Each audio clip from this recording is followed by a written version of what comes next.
Live from the CBS Broadcast Center in Los Angeles, this is CBS 2 News at 11 p.m. How such a death could just ruin so many people.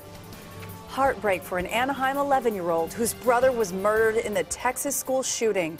Jared Black was one of 10 people killed when a 17-year-old student opened fire yesterday. The shooter reportedly told police he let some students live so they could tell the story.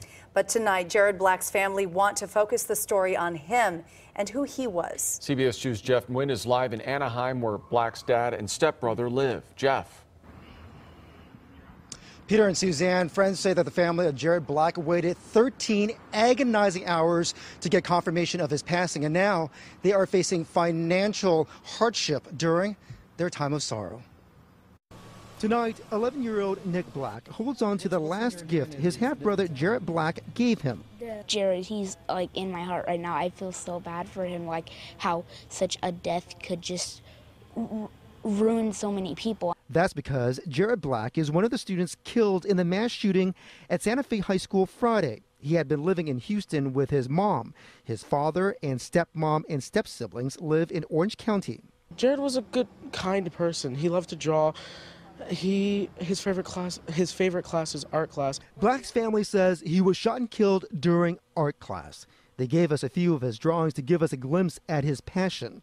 And now friends have created a GoFundMe campaign to help the Southern California family members go to Texas to say their final goodbyes to Jared. Anything that anybody is doing is just a blessing and will help them immensely. Friends say Jared's father isn't asking for help, but they say they can't sit by while he mourns his child. He's terrible. He's not doing well. Like, he's just way over just depressed. And friends and family tell us that Jared Black turned 17 earlier this week. His birthday party had been planned for today. Suzanne and Peter, we'll send it back to you. On my wife's stolen car on Abbott Kinney Boulevard. Abbott Kinney Boulevard. A wild scene caught on camera. A man stumbled upon a woman who was driving his stolen car. CBS 2's Christy Fajardo is live in Santa Monica with the details. Christy. Yeah, that car was actually recovered in Venice, but the LAPD says it was reported stolen here in Santa Monica. And tonight, police are saying that the crime all unraveled because of an astute car owner and also a YouTube star with millions of subscribers. I found my wife's stolen car on Abbott Kinney Boulevard. Sometimes not detectives, but luck solves a crime. What you see on this video is one of those times. This is probably the strangest thing I've ever captured. YouTuber Matthew Santoro rolled on the whole thing and summed it up in a tweet. So this just happened. This guy just stopped traffic because he found his wife's stolen car. The woman driving it ran off. Santoro took out his camera and followed her on Abbott Kinney in Venice. He posted the video on social media. That's where the LAPD got wind of the video. For me, I just thought, I'd record it and put it on Twitter. And, I didn't know who to tag or anything like that because I've never captured anything like this. The LAPD says the car was stolen a week ago from Santa Monica and probably would never have been recovered if a series of coincidences hadn't aligned against 39-year-old Erica Puig. I found my wife's stolen car. Police say she's a woman on the video who, in a city of millions, just happened to drive past the car's owner. Slow down, stop. And just happened to flee when a YouTuber was passing by. The LAPD announced her arrest, where else? On Twitter. Update, the woman seen running away from the stolen car has been taken into custody. Puig has been booked on suspicion of grand theft auto. As for Santoro, he says the LAPD sent him a direct message on Twitter thanking him for his part. Back to you. Oh, social media making some big moves there. Thank you, Christy. A man is hospitalized tonight after being shot as he drove along the freeway in Moreno Valley, and the shooter is still on the loose. CBS 2's Adriana Weingold is live at a Target store in Riverside, where the driver went after being shot on the northbound ramp to the 215 freeway. Adriana. Yeah, that's right. And the driver of a white Camry is expected to be okay. Police say he was likely caught up in a case of road rage. Frightening moments for the driver of a white Camry on the on-ramp to the 215 when another driver pulled a gun and started shooting.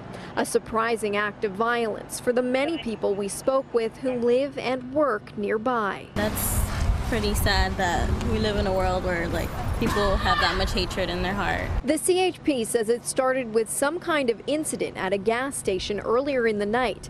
The driver of the Camry left the gas station and told the CHP he was then being tailgated by a gray Dodge Charger. He pulled over to get away from the reckless driver. That's when authorities say the driver of the Charger pulled a gun. The driver of the Camry was shot once in his left side. He pulled off the freeway into this Target parking lot and called for help. Well, I would be shocked. I'd be terrified. The CHP says they don't think the shooting is gang-related, and they're still in the process of looking at security video from the gas station and other surrounding businesses to identify a shooter. The driver of the Camry is expected to be okay. And if you have any information about what happened, the CHP wants to hear from you. Back to you. All right, Adriana, thanks. Calls tonight for the president of USC to step down amid a sexual misconduct scandal involving a gynecologist at the university clinic. So far, more than 200 women have filed complaints about Dr. George Tyndall, who no longer works at USC. Tyndall has been accused of inappropriate touching and comments during exams. Now, a petition is going around asking the Board of Trustees to fire the university's president, Max Nikias. I'm not sure whether he should resign or not, but I definitely think that he needs to do a better job. 2 other top officials at the health center have reportedly been let go. For the third weekend in a row, there were dueling protests in Koreatown over the city's plan to open an emergency homeless shelter. Supporters say the shelter will get people off the streets. Opponents say the planned shelter is too close to a school, and they don't like that the city didn't consult residents first. All right, now a live look at Windsor, England. It is 7 a.m. Sunday morning. Beautiful start to the day there. And Prince Harry and Meghan Markle, they're going to be waking up as a married couple. Prince Harry and his bride, of course, LA native Meghan Markle, spent their first night of marriage at Windsor Castle.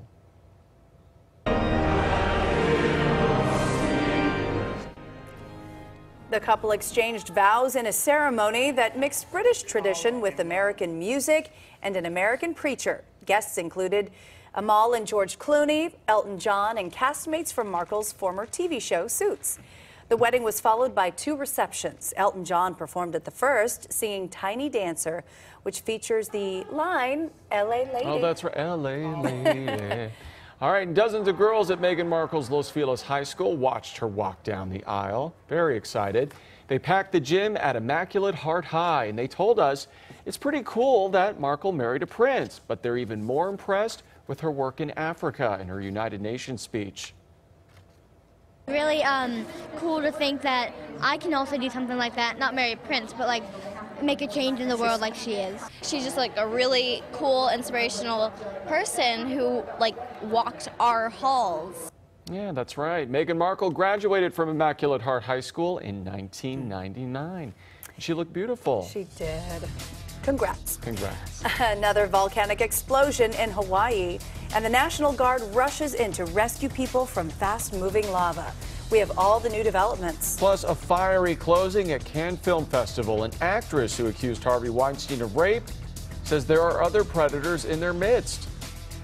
All right, live look outside. This is our Santa Monica Pier camera. Low clouds and fog moving back in. Now we are tracking a low pressure system that could potentially bring us drizzle, showers, maybe even thunderstorms. I'll break it down for you. And the plan for putting the brakes on the streams of cars coming down one of LA's steepest streets.